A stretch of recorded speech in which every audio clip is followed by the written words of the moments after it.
नवरात्रि के पहले दिन माँ शैलपुत्री की पूजा की जाती है। इस दिन का विशेष महत्व है और भक्त माँ शैलपुत्री की आराधना करते हैं। माँ शैलपुत्री पर्वतराज हिमालय की पुत्री।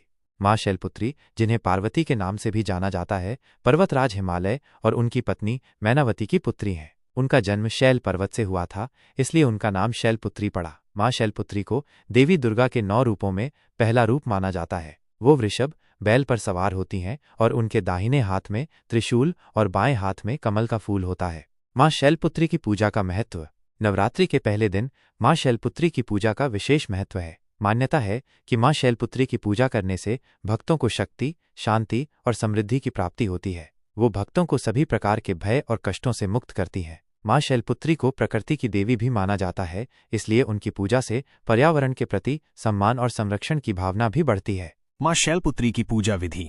नवरात्रि के पहले दिन भक्त सुबह जल्दी उठकर स्नान करते हैं और स्वच्छ वस्त्र धारण करते हैं। फिर वे पूजा स्थल को गंगा जल से शुद्ध करते हैं और माँ शैलपुत्री की प्रतिमा या चित्र स्थापित करते हैं। इसके बाद वे कलश स्थापना करते हैं, जिसमें जल, आम के पत्ते और नारियल रखते हैं। माँ शैलपुत्री को लाल या सफ़ेद फूल, अक्षत, रोली, चंदन और धूप दीप अर्पित किए जाते हैं। भोग में शुद्ध घी से बनी मिठाई या गाय के घी का उपयोग किया जाता है। अंत में माँ की आरती की जाती है और उनसे सुख समृद्धि की प्रार्थना की जाती है। माँ शैलपुत्री के मंत्र। माँ शैलपुत्री की आराधना के लिए इस मंत्र का जाप किया जाता है। ओम देवी शैलपुत्रै नमः। इस मंत्र का जाप करने से जीवन में स्थिरता, मानसिक शांति और आत्मविश्वास बढ़ता है। माँ शैलपुत्री का भोग। माँ शैलपुत्री को घी से बने व्यंजन अत्यधिक प्रिय होते हैं। यह मान्यता है कि घी का भोग अर्पित करने से व्यक्ति का स्वास्थ्य बेहतर रहता है और नकारात्मक ऊर्जा का नाश होता है। माँ शैलपुत्री की कथा। पौराणिक कथाओं के अनुसार माँ शैलपुत्री का जन्म पर्वतराज हिमालय और उनकी पत्नी मैनावती के घर हुआ था। वह देवी दुर्गा के 9 रूपों में से पहली हैं और उन्हें पार्वती के नाम से भी जाना जाता है। प्राचीन काल में प्रजापति दक्ष नाम के एक राजा थे। उनकी एक पुत्री थी जिनका नाम सती था। सती भगवान शिव की परम भक्त थीं और उनसे विवाह करना चाहती थीं। राजा दक्ष भगवान शिव को पसंद नहीं करते थे, लेकिन सती की भक्ति के आगे उन्हें झुकना पड़ा और उनका विवाह भगवान शिव से हो गया। एक बार राजा दक्ष ने एक विशाल यज्ञ का आयोजन किया। उन्होंने सभी देवी देवताओं को आमंत्रित किया, लेकिन भगवान शिव को नहीं बुलाया। सती को जब ये पता चला तो वो बहुत दुखी हुई। उन्होंने भगवान शिव से यज्ञ में जाने की अनुमति मांगी। भगवान शिव ने उन्हें समझाया कि बिना बुलाए जाना उचित नहीं है, लेकिन सती अपनी जिद पर अड़ी रहीं। अंत में भगवान शिव ने सती को जाने की अनुमति दे दी। सती जब यज्ञ में पहुंची तो उनके पिता ने भगवान शिव का अपमान किया। सती अपने पति का अपमान सहन नहीं कर पाईं और उन्होंने यज्ञ की अग्नि में कूदकर अपनी जान दे दी।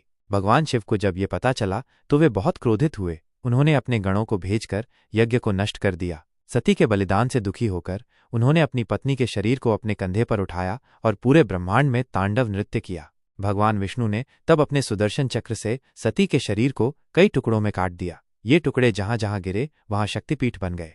सती ने अगले जन्म में पर्वतराज हिमालय और मैनावती की पुत्री के रूप में जन्म लिया। इस जन्म में उन्हें शैलपुत्री के नाम से जाना गया। उन्होंने भगवान शिव को पति के रूप में पाने के लिए कठोर तपस्या की और अंततः उन्हें भगवान शिव से विवाह करने का सौभाग्य प्राप्त हुआ। माँ शैलपुत्री का महत्व। माँ शैलपुत्री शक्ति, शांति और समृद्धि का प्रतीक हैं। उनकी पूजा करने से भक्तों को सभी प्रकार के भय और कष्टों से मुक्ति मिलती है। माँ शैलपुत्री को प्रकृति की देवी भी माना जाता है, इसलिए उनकी पूजा से पर्यावरण के प्रति सम्मान और संरक्षण की भावना भी बढ़ती है। माँ शैलपुत्री की पूजा करने से भक्तों को निम्नलिखित लाभ प्राप्त होते हैं: शक्ति और साहस की प्राप्ति, मानसिक शांति और स्थिरता, समृद्धि और खुशहाली, सभी प्रकार के भय और कष्टों से मुक्ति, पर्यावरण के प्रति सम्मान और संरक्षण की भावना। माँ शैलपुत्री की पूजा नवरात्रि के पहले दिन का एक महत्वपूर्ण अनुष्ठान है। यह भक्तों को देवी दुर्गा की शक्ति और आशीर्वाद प्राप्त करने का एक अवसर प्रदान करता है।